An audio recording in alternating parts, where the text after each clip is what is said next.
এক সাহাবী একদিন রাত্রিবেলা পূর্ণিমার চাঁদের নিচে মরুভূমির বালুর মধ্যে শুয়েছিলেন।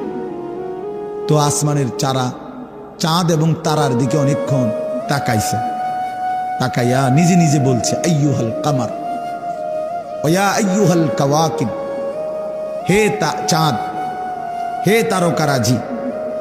এ ডাক দিছে আর কি, এগুলার ডাক দিয়া বলছে, ইন্না লাকুম রব্বান ওয়া ইন্না লি রব্বান, তোমাদের একজন রব আছে, আমারও একজন রব আছে।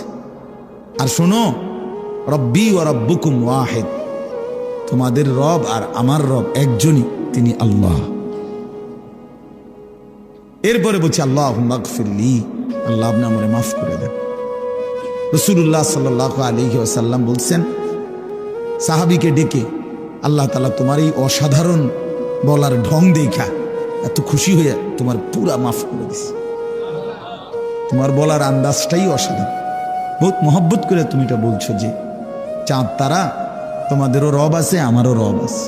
আর শুনো, তোমাদের আর আমার রব একই জন, তিনি আল্লাহ।